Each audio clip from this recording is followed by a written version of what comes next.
Jahatnya Tempo membuat framing dengan judul menyesatkan, tidak sesuai dengan isi dan juga tanpa melakukan konfirmasi. Dalam pemberitaan Tempo, seolah-olah biaya renovasi Kantor Badan Riset dan Inovasi Nasional atau BRIN senilai 6 miliar hanya untuk merombak ruang kerja Dewan Pengarah.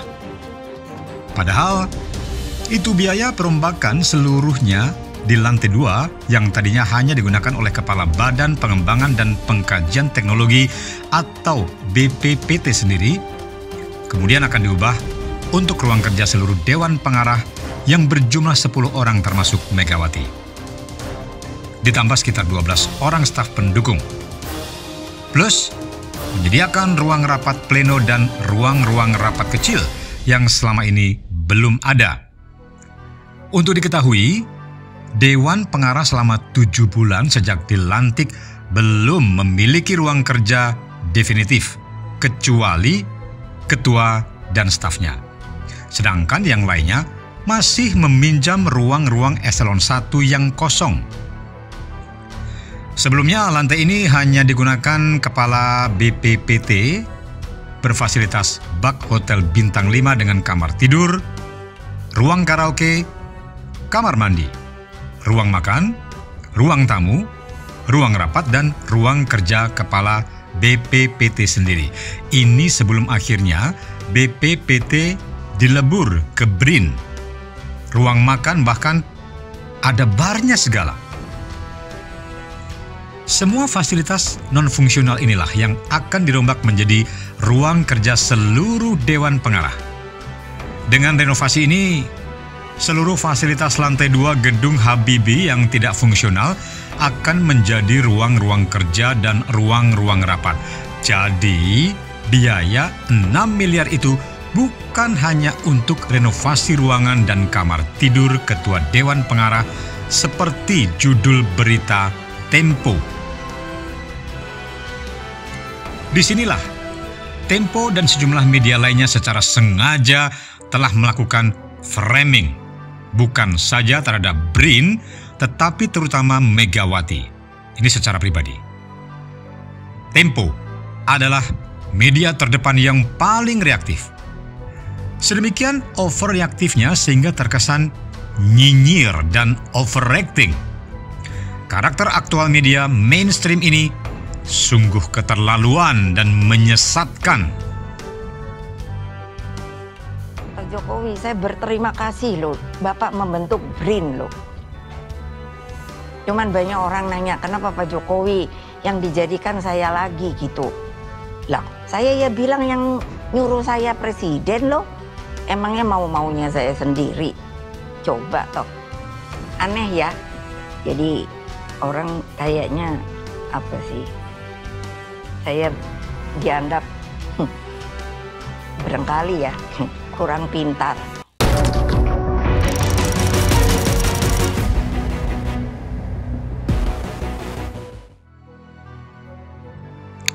Framing menyesatkan tentang renovasi ruang kerja Dewan Pengarah BRIN telah menafikan cita-cita besar BRIN, termasuk juga cita-cita terkait kepemilikan nuklir.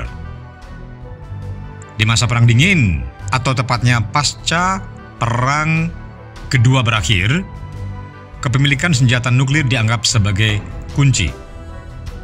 Ia adalah simbol kedikdayaan dan kemajuan suatu negara. Buktinya, kemenangan sekutu di Asia Timur tersebab 2 bom yang dijatuhkan di atas kota Hiroshima dan Nagasaki. Kemenangan yang semu karena sekutu kemudian justru terpecah dan saling berebut pengaruh. Dan pada akhirnya membuat 2 kubu besar, yaitu blok barat yang imperialis, kapitalis, dan blok timur yang sosialis, komunis. Indonesia sebagai salah satu pemrakarsa gerakan non-blok, ya tentu ingin mempunyai kekuatan tawar sebagai blok tengah dengan juga memiliki kekuatan nuklir dalam arti konkret, ya, sebagai senjata pemusnah. Istilah nuklir sendiri terkadang rancu karena sebenarnya kita tidak pernah menyebutnya demikian. Indonesia sejak awal sejarahnya mengenalnya sebagai tenaga atom.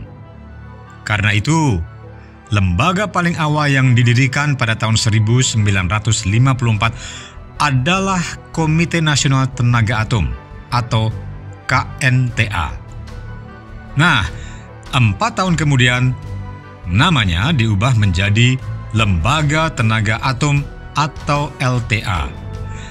Ya, lembaga ini memiliki tugas yang lebih luas, di mana Soekarno berharap Indonesia dapat mengejar ketertinggalan di bidang teknologi nuklir.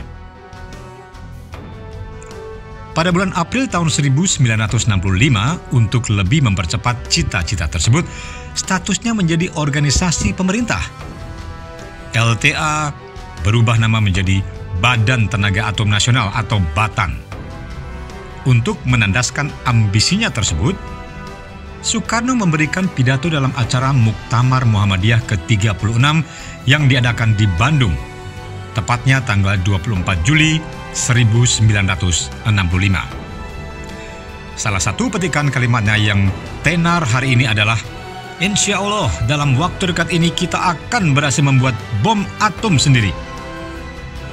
Dan itulah akhir dari cita-cita Indonesia untuk memiliki senjata nuklir secara mandiri. Sejurus hingga 60 tahun kemudian, bahkan cita-cita membuat PLTN pun terus menuai kontroversi. Ketersebaran lembaga riset yang ada di dalam berbagai organisasi dan lembaga, baik kementerian, perguruan tinggi, industri strategis maupun berbagai badan independen, bukannya membuat jejaring yang kuat, terkoordinasi dan sinergis, tetapi memunculkan ego sektoral yang rumit dan menjengkelkan. Rasa frustasi dan jengah itulah yang kemudian secara praktis dan taktis membuat Jokowi akhirnya memutuskan meringkasnya dalam satu nama lembaga bernama BRIN dengan melebur semua lembaga riset yang pernah ada.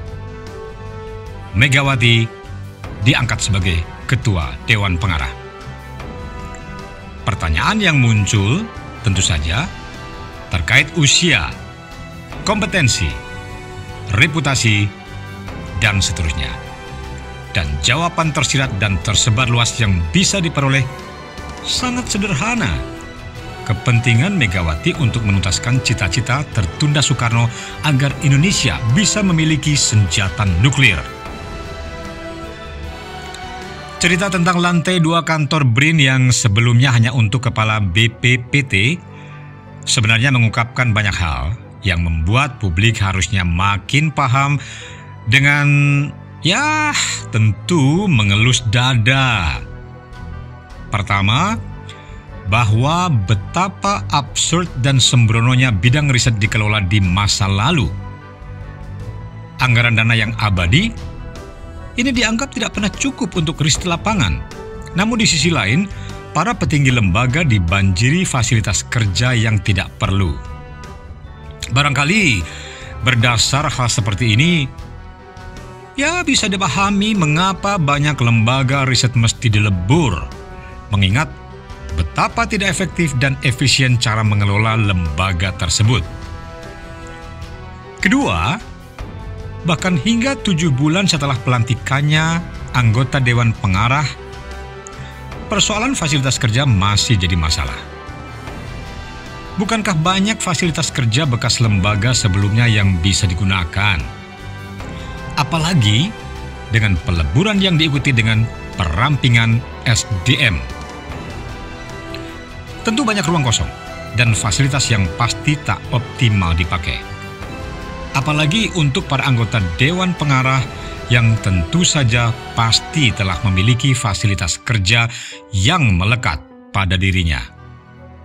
Bukankah hari ini adalah era teleconference yang paperless, roomless, timeless, priceless, bla bla bla bla.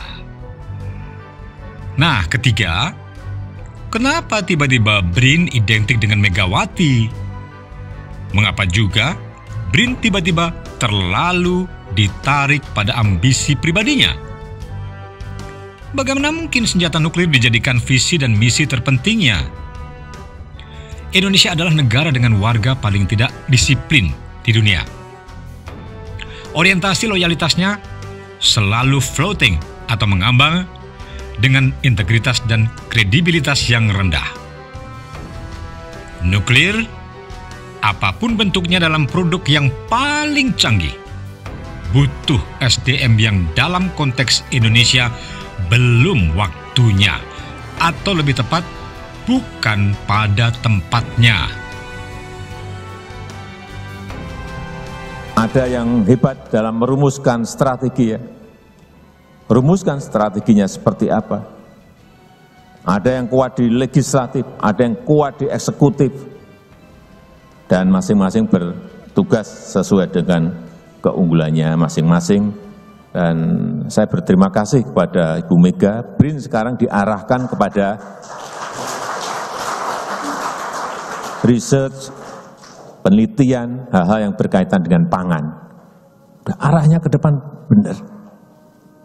Benar memang harus ke sana.